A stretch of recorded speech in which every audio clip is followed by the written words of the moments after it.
Have you fallen down the cottage industry rabbit hole yet? Well, if not, buckle up, Alice, and click on over to the description in the show notes and sign up. Then you can get ready for the most fun induction into the cult of all things yarn and fiber. This will include, but not limited to, free yarn, free ebooks, patterns, coupons, and much more. You don't want to miss out.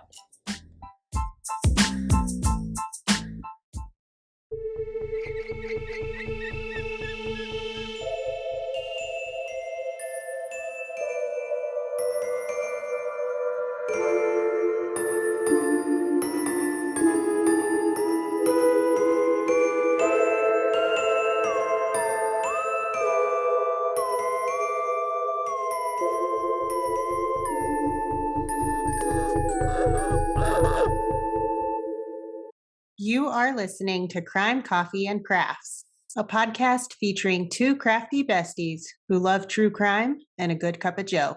We are recording. Hey, amateur sleuths. I'm Kristen. And I'm Heidi. I should probably turn on the prompt that says, now recording, or whatever. But it hurts my brain. I know. Every it's time. Okay. It's all good. You froze taking a sip of coffee for a second. It was awesome. Love it. Perfect for this pad. Yeah, so guys, this is our new normal. We just have shit technology. We have terrible reception. So as long as our voices don't sound robotic. Yeah, who cares about what the picture does? We don't care what we look like. So I mean, we have more listeners than viewers. Let's just say that. That's true too. That is true. Yeah. So here we are. We are here. We are. Yeah. I'm really tired. Okay. I need another drink of coffee. Yeah. Heidi and I, per usual, just overdo ourselves. That's how we roll. Work. We gotta work. That and when your work ethic is too good, there's a problem. You don't know when to say no. No. Meow. Okay. All right. Any news this week? Anything new? No, same old bullshit. Different day. Yeah. I mean, just I don't know. Yeah, nothing. We're so exciting. All right. Well, I'm just going to jump right in with on that exciting note. Yeah, this week's underrepresented missing and or murdered person. Oh yeah. As soon as it opens, because it's super slow to do that. Every time my iPad is like not that old. Okay. No, but it's Apple, so after a couple years, they you to refresh your. Yeah. Well, it also is due for an update. But update. Said, no, thanks. You can wait until later. All right. So this week we have Amos Wilson Buchanan. Let's see. Went missing when he was 57 years old back on March 9th, 1987. Oh. So he would be 94 now. Missing from Fort Worth, Texas. He is 5'6", 150 pounds, roughly. Native American. And there's not a whole lot of information. The circumstances of disappearance section on NamUs says last worked for Blackman Mooring Carpet Cleaning for 1 month in 1987. Oh, wow. Black hair, brown eyes, and he has an abdominal scar. That's the only info in here. So, we have no clue. We don't know the circumstances around his life or disappearance. That's or what's what weird happened. To me is that there's never any information. Right. So we would love to have someone have information, please. Yeah. Could somebody maybe who last saw him, anything. nothing. I don't know. So if anybody knows anything, like, come forward and tell the people in the link in our description. It's in there. So yes. oh boy. Okay. Before I even tell you what I'm covering. Yes. Coffee. I don't know if I've already featured this coffee or not because I can't remember anything and I couldn't find it in any of my notes. Okay. So now I'm like, maybe I did or I don't think you did. That doesn't look familiar. it's Ulu Kona coffee. And you can get it at ulucoffee.com. This is one of the coffees my client sent me from her travels. It's really yummy. But I mean, 100% Kona is going to be yummy. Right. Yes. Yeah, she spoils me. It's empty. It is very nice. Very nice. I used the rest of it this morning. Oh. I am wearing my craft. Oh, are you? Yeah. This is the early is that a morning. Skull or no skull? Shawl. It's a shawl. Yes, but I'm wearing it as a neck cozy. But yeah. What are the neck cozies called that you make? They're Snood. called a snood. See, but that's like a words are tough. Snoods can be worn as like a neck wrap, but you can also wear them like a bow on your head. So. Oh, gotcha. It's like a whole mine thing. would have to be like cinched in somehow to wear around my head. Yes. Yeah, because mine fits. Yours is nicely over my neck. Yeah, it's a loose snood. I don't like things tight, so yeah, with you on that one. Yes. But yeah, my friend Jessie actually designed this. This is her pattern. So shout out to Jessie. I like the colors. Yeah. It's looks nice and warm. The yarn is from Crafty Housewife Yarns, of course. Nice. Yes. Hello. Okay. Clarence Ray Allen. Anybody ever heard of him? No. Okay, didn't think so. I feel like I should have. There's a lot of things that I've forgotten over the years. There's only one reason that everybody should know who the man is, and we'll get to it. But before we get there, yes. Trigger warnings: murder, torture and abuse of another inmate, burglary, and death penalty, and actually being put to death. So, yes. Clarence Ray Allen was born during Capricorn season. Hey. Yeah. Capricorns. I mean, I don't know if I'd get excited about this connection. January. Not a lot of murderers are Capricorn, so I don't know. Not a lot. I feel like there's a few. They're more what are they? Geminis. Leos and Geminis and Virgos and Sagittarius. Yeah. I feel like what about Scorpio? I don't remember. I'm pretty sure. We need to look up the list again. Okay, well, anyway. Digression. He was born on January 16th, 1930 in Blair, Oklahoma. He claimed to be descendant of Choctaw people, and he very well could have been, especially considering where he was from. But on every single piece of paper, his race was listed as white. But I will say this, same. Right. We're all really whitewashed. Yeah. Not all of us, but a lot are very whitewashed. So, Clarence had a couple of other aliases he did use throughout his life. Clarence Ray Jr. was one of them. And the other one, which is my favorite, Junebug. Oh, I love that name. I don't understand why. I don't know why he was named Junebug, but Yeah, who knows? I found zero information about his childhood or his life prior to his crimes, other than the fact that he got married at 17 to a young lady he met a year before while they were both working in the fields. Okay. Helen Sevier was her name. Okay. Severe. She's very severe. Apparently Clarence was the leader of a burglary ring. Oh, that's never good. I know. It never ends well, guys. Bad news.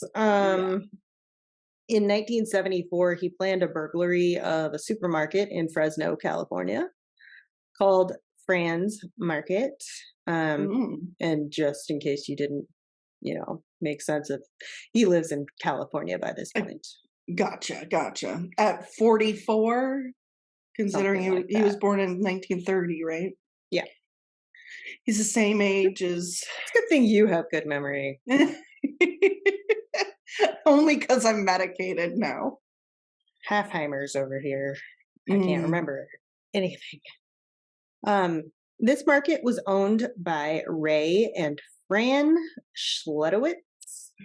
Wow, that's a name.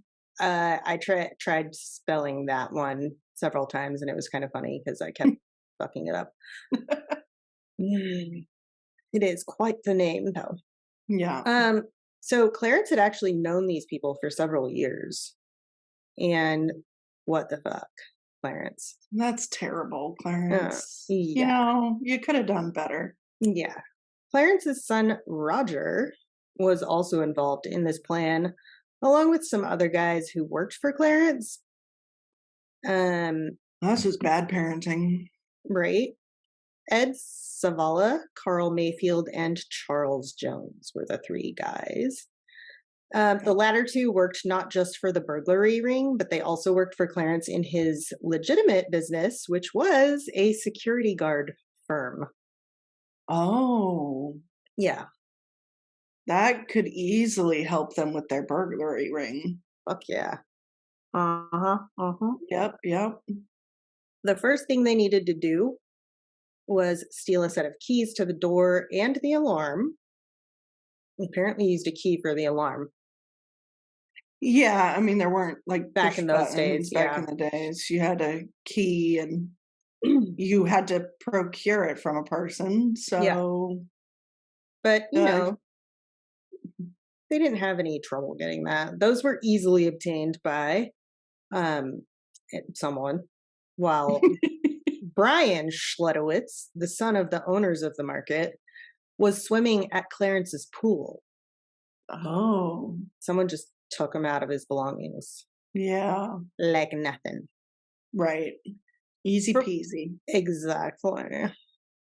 For the night of the burglary, Clarence had arranged for his 17-year-old son's girlfriend, Mary Sue Kitts, to go out on a date with Brian Schledowitz. Oh. That's kind of fucked up. Yeah. So now it's not just the son, but the son's girlfriend involved.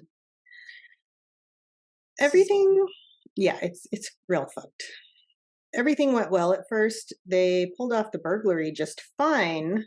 It was the aftermath that did not go so well. They stole $500 cash and $10,000 in money orders from the store's safe. Oof is right. Yeah. But money orders have to be cashed. Right. And they have tracking numbers even back then. Yeah. So the money orders were how the problems arose, of course. Mary Sue Kitts, the son's girlfriend, actually helped Clarence cash the money orders herself. So I don't know if she went into the bank to do it or if she worked at the bank. Gotcha. Or something. I don't know. She had some sort of way. Yeah. She then went on to tell Brian Schledowitz that Clarence was responsible for the crime. Should have kept your mouth shut, honey. Yeah. Because with a man like Clarence, and I don't like to say don't speak up because you should speak up, but It comes with a cost sometimes. Yes. You have to weigh the risks. Yes. Unfortunately for Mary Sue Kitts, she basically just signed her own death warrant. Brian Schledowitz confronted Roger Allen, which, just in case you get lost like I do, is Clarence's son. Okay. Telling him that Mary Sue had told him everything. Roger then told his dad, who responded by saying Brian and Mary Sue would both have to be, quote, dealt with. That's never going to end well. Yeah, that's never a good sign. Clarence put 3 of his employees of his security firm in charge of handling this. Allegedly, there was a meeting at his home where he held a vote on whether Mary Sue should be killed or not, and it was unanimous that she should. Loose lips sink ships. There you go. Clarence had apparently claimed to others that he was a mafia hitman and that he would kill snitches. Oh my. Snitches get stitches. He also allegedly said that the, quote, secret witness protection, or no, he didn't even call it that, secret witness program. That's what he called it. Oh. Didn't work because names and addresses of snitches could be found out easily with a lawyer. Interesting. Which is not true. No, okay. It's not. Unless it's like a really fucking dirty, like, lawyer with a dirty... well, there is a movie that portrays this situation, which is called Bird on a Wire, and it's amazing. Fuck yeah. Go watch it, people. It's lovely. Yeah. Oh, shit. I lost my spot. Sorry, guys. This is my brain. Oh, Clarence also made claims that he had murdered a couple in Nevada by blowing them in half with a shotgun. And he actually had a newspaper article about the murders in his home. Interesting. Now, all of this is just to show how unhinged this guy is. Like, right. Wow. Like, yeah, just spouting off saying that you murdered these people with a freaking, like, blew them in half. Literally, that's what he said. That's ridiculous. Yeah. Yeah. Moving forward with their plan to murder Mary Sue Kitts, Clarence Allen ordered one of his employees, a man named Eugene Lee was his name that he went by, Furrow, to do the hit. Lee was not a great hitman, though. He actually initially attempted to poison the poor girl with cyanide, which didn't work. You didn't use enough. Just made her sick, probably? Yeah, I guess. So, now this is kind of confusing. When Clarence checked in to see if Lee had gotten the job done, Lee told Clarence that he was currently strangling her. Like, was he actually in the process? And he, like, stopped to answer the phone. To answer the phone. Okay. Hello. Okay. I'm strangling someone right now. Can you please hold? Yeah, so Clarence just said, do it. Do it. Do it. So, I know I'm laughing about, what's wrong with me? Okay. This is how we, like, the circumstances get through these situations. Yes. So after Lee finished the job, he disposed of Mary Sue's body in the Friant Kern Canal. And her body has never been found. Seriously? Wow. Yeah. No remains. Yeah. That makes me think, what if the guy that was set to kill her didn't kill her and just said disappear? Go, run away. You need to leave, right? What if she's like in hiding? That's crazy. I mean, it won't matter now, so. No, but. So, yeah. Eugene Lee Furrow was eventually arrested after the murder. He confessed and implicated his boss man, Clarence Ray Allen. And, you know, that's not a good idea. It doesn't go well. None of this is going well. None of it's going well at all. He's terrible at this. Clarence was arrested and charged with first-degree murder, and he ended up being convicted and sentenced to 1 life sentence, which is really interesting considering there was no body. Right. So that's pretty wow. Especially back then. Yeah. So Lee Furrow claimed that Clarence threatened to kill him if he didn't kill Mary Sue, and he actually pled down to a second-degree murder charge himself.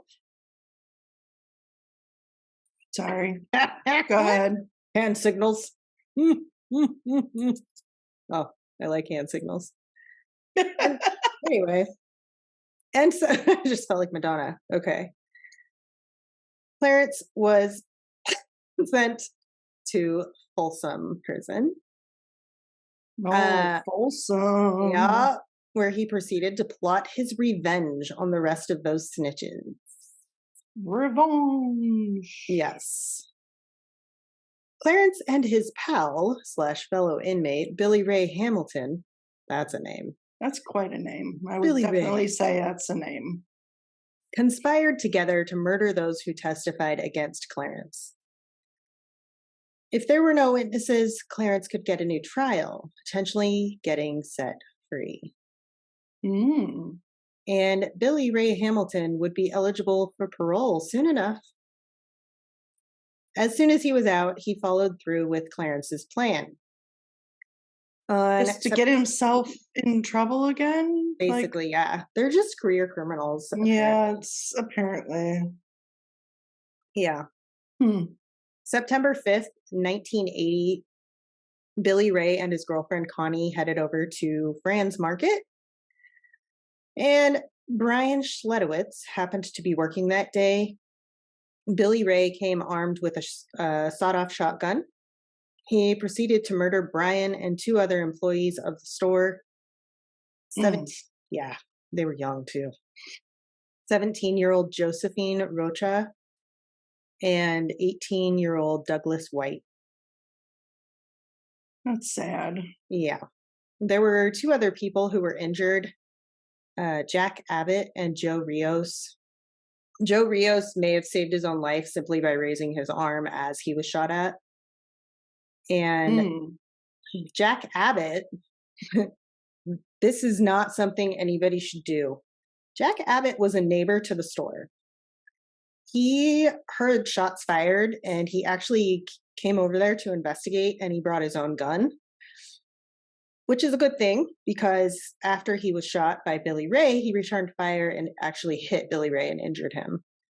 Okay. Not enough to stop him from escaping. So he was trying to be a good citizen and a hero versus a good witness. Right. Yes.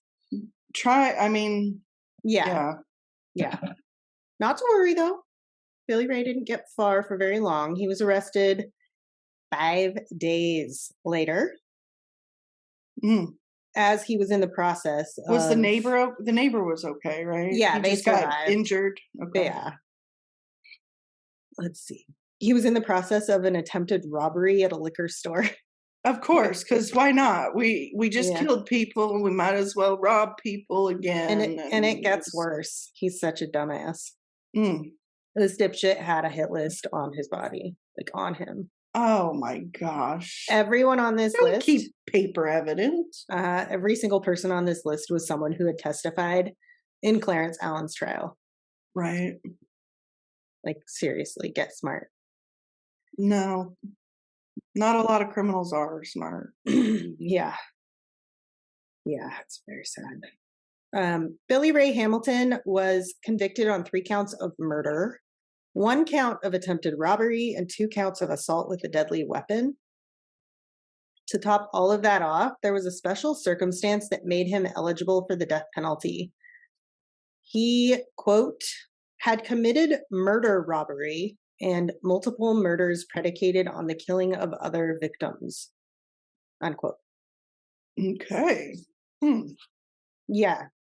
I'm not sure what all of that means, but somebody does. It's okay.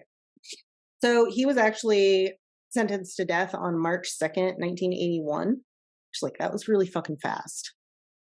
It doesn't go that fast these days. No, it's a very long process. Tons of appeals. continuations. Clarence's plan backfired big time, as you may have noticed. The California Attorney General filed new charges against him in 1980, but the trial itself wouldn't take place until 1982. Okay. Yeah. So were they conspiracy charges? We'll get there. Okay. But before we get to that stuff, there was an incident on June 27th, 1981, where Clarence held a vote for another inmate he was locked up with in the Fresno County Jail. Because by this point, he would have been like waiting, basically. Yeah. This vote was called a death penalty vote, according to Clarence.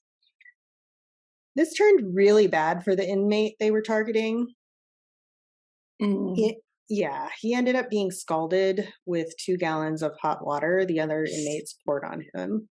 Ouch. How the fuck did they get that water is what I want to know. He was also tied to the bars. They might have been kitchen workers. Maybe. Yeah. But at like a jail? Yeah. I don't know. Hard detention. Yeah. We have inmate workers. Oh, yeah. He was also tied to the bars of the cell they were in, where they all proceeded to beat him, throw razor blades at him, throw human shit on him, and they shot him with a zip gun, which is some type of handcrafted jail firearm that I've never heard of. So, yeah. What the fuck? Mm-hmm. Now back to the trial. Poor guy. Clarence is a real piece of shit. Yeah. This trial had 58 witnesses, you guys. 58. What the fuck? Clarence Ray Allen was convicted of triple murder and conspiracy to murder 8 witnesses.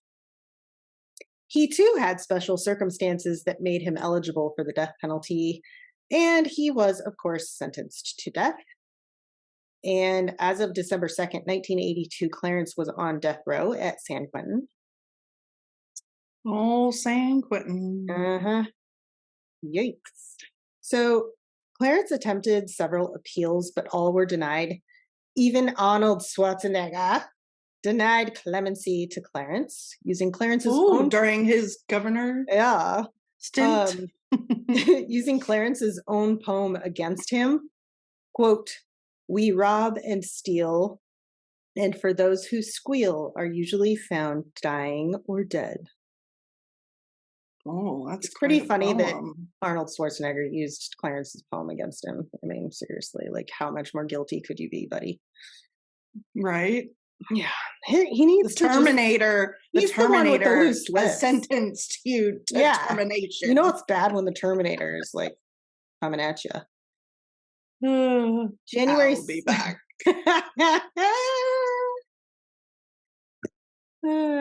Shit. January 17th, 2006, Clarence Ray Allen became the second oldest inmate to be executed in the U.S. since 1976. And he was also the last execution in the state of California before the death penalty was suspended by Governor Newsom. Wow. Yeah. Prior to his execution, he had his final meal, which consisted of a buffalo steak and fry bread, which, yum. Fry bread, yes. Delicious. A bucket of, I'm like, give me that buffalo, yo. A bucket of KFC. Wow. Right? Sugar-free. That's a lot of food. Oh, we're not even done yet. Sugar-free pecan pie. Sugar-free. Was he diabetic and he was worried about his sugar levels? Right? I mean, I would have gone all in. Just go with the sugar. Except except if you're having a medical problem, they can't execute. Oh, true. So they can't probably. Sugar-free walnut ice cream, which what? And whole milk. Ew. He was visited by 2 indigenous spiritual advisors. And when he died, Clarence was wearing a beaded headband, a medicine bag around his neck, and he had an eagle feather on his chest. I like to think and hope that he kind of maybe changed his brain a little while he was locked up. Yeah. Now, I'd like to end this episode with some statements from the victims' families. The family of Brian Schledowitz released this statement after the execution of Clarence.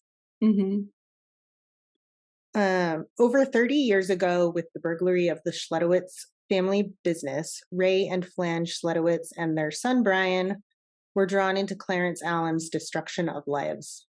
Clarence Allen took the life of Mary Kitts with premeditation and was sent inside prison walls. We all thought we were free of him. He sent an assassin to kill Brian for testifying against him. 2 other young people, Josephine Rocha and Douglas White, died because they were working with Brian. Clarence Allen destroyed the happiness of the Schledowitz family, the Rocha family, the White family, and the Kitts family. It has taken 30 years from the burglary of Franz Market to this night for Clarence Allen to receive his just punishment. The Schledowitz family wishes to express gratitude to the men and women who stood by our families to ensure a just end to Clarence Allen's destruction of lives. Sincerely, the family of Brian William Schledowitz. And then several members of the family of Josephine Rocha also witnessed the execution of Clarence, and they released a statement as well. It has taken 23 years, but justice has prevailed today. Mr. Allen abused the justice system with endless appeals until he lived longer in prison than the short 17 years of Josephine's life. Yeah, it's... The family of Josephine Rocha thanks all those that supported us through this ordeal. And that's it. Clarence Ray Allen. Real piece of shit. Dude. What a right? dude. That's... Yeah. Not a nice person. No. And he took his son down with him, and yeah, all the people. Like, so sad. Is there anything that happened to his wife? There is no information about her other than they were married at one point. I don't even know if they were still married, because it said, like, on his official paperwork, it says he wasn't married. It says he was single. But that doesn't really mean anything. They could have just fucked up. Right. Who knows? Errors, typos. Yep. Because errors do happen. Words are hard. Yeah. Yeah. Oh, what a life he led. That was interesting. Yeah. Every picture he was wearing a beaded headband too. Really? At least in his older older years. Yeah, when he was in prison. When he was a young, there's one picture of him holding a fucking gun that, like, it's a little chilling. But I'll share it in the socials. Okie dokie. Word to the bird. Word to the bird. The mother bird. Hi, Mom. Hi. All right. Anything else happening? Another long week of work. Yeah, that's about it. I don't think I'm covering for anybody this week, though. Yeah. I'm thankful for that, because I jumped in a little too fast on this. You gotta, you take it easy. Out. Can't burn out. It's what I do. Keep on going. I know. It's hard for me to say it too, because I do it too. But we got to remember to take care of ourselves. But I do have to do some art this week. Get on it. I have to do an episode. Yes. And Kristen has work to do. I do. I found, like, the shortest episode ever. So maybe not. I think we've been talking for a while. It was longer than I thought. It's a good story. Anyway. It's a good story. All right, peeps. I'm gonna go chill. You have a wonderful day. Take care. Stay cozy. All right. Until next time. Ta-ta for now. Thanks for listening to Crime, Coffee, and Crafts. If you love our podcast, please rate and review us on Apple Podcasts. This helps us more than you know. If you really love us and want to support us, go to our website at www.crimecoffeeandcrafts.com. From there, you can join our Patreon, shop our merch, and find us on social media.